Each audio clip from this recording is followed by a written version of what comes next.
নমস্কার, পিঙ্কুস কিচেনে আপনাদের অনেক অনেক স্বাগত জানাই। আজকে আমার রেসিপি হলো লেবু মরিচ মুর্গ। এটি তনিমাদির থেকে শেখা। এটি রান্না করতে প্রথমে কড়াইতে বেশ অনেকটা সাদা তেল গরম করে নিতে হবে। গরম হয়ে গেলে বেশ অনেকটা কুচনো পেঁয়াজ দিয়ে দিতে হবে। দিয়ে পেঁয়াজটা ভাজতে ভাজতে হালকা পেঁয়াজের রঙটা চেঞ্জ হলে তখন এর মধ্যে দিয়ে দেবো ম্যারিনেট করা চিকেনগুলো। এখানে আমরা চিকেনগুলো লেবুর রস, গোলমরিচ আর লঙ্কা গুঁড়ো দিয়ে ম্যারিনেট করে রেখেছিলাম। এবার চিকেনগুলো দিয়ে পেঁয়াজের সাথে চিকেনগুলোকে ভাজা ভাজা করতে হবে। পেঁয়াজ আর চিকেন ভাজা ভাজা হয়ে গেলে এর মধ্যে আমরা দেবো একটি পেস্ট। এই পেস্টটি করেছিলাম টমেটো, কাঁচা লঙ্কা আর রসুন আর একটু আদা দিয়ে।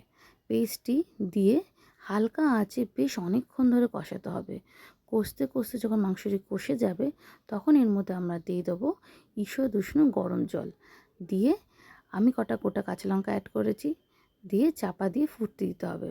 ফুটে গেলে ঢাকনা খুলে নামিয়ে আমরা দেবো সামান্য শাহি গরম মশলা দিয়ে আরও কিছুক্ষণ ফুটিয়ে নামিয়ে একটু বাটার দিয়ে দিলেই রেডি আজকে আমাদের রেসিপি লেবু মরিচ মুর্গ।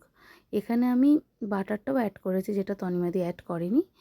এটি রুটি, ভাত, পরোটা সবার সাথে খেতে দুর্দান্ত লাগে।